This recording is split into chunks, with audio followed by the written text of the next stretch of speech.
जय श्री राधे राधे। ममता मिश्रा के YouTube channel पे सभी भाई बहनों को मेरा नमस्कार है।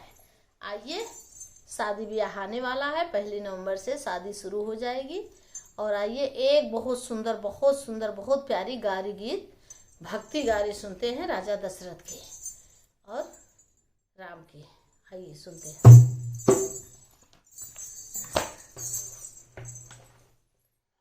जादू बायन के घर नमा में जादू बायन के घर नमा में जादू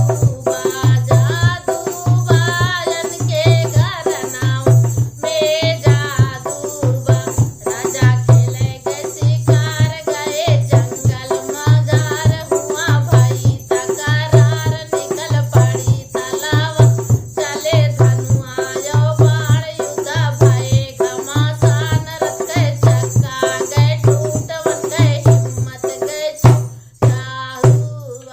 जादूबा जाहिरबा सगरो जहनमा में जादूबा इनके घर नमा में जादूबा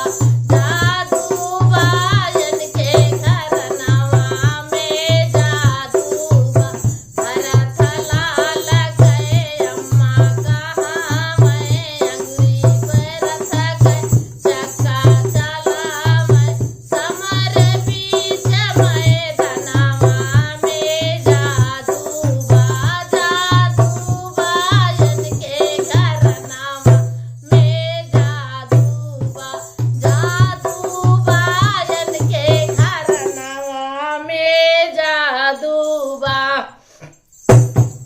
बूढ़ होई गए भुआल भये कौना लाल बूढ़ होई गए भुआल भये कौना लाल सुना रानी के हवाल अरे खीर खाई के लड़किया हुआ मैं मर्दन के काम आपस में चला मैं जाहिर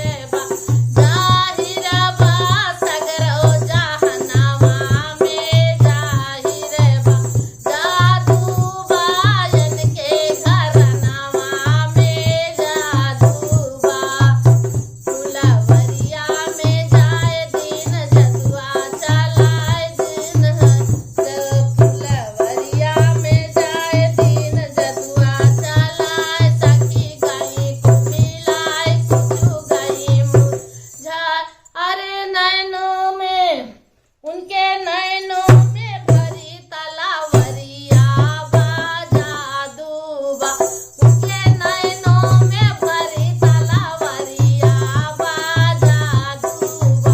जादूबा इनके घर नमा में जादूबा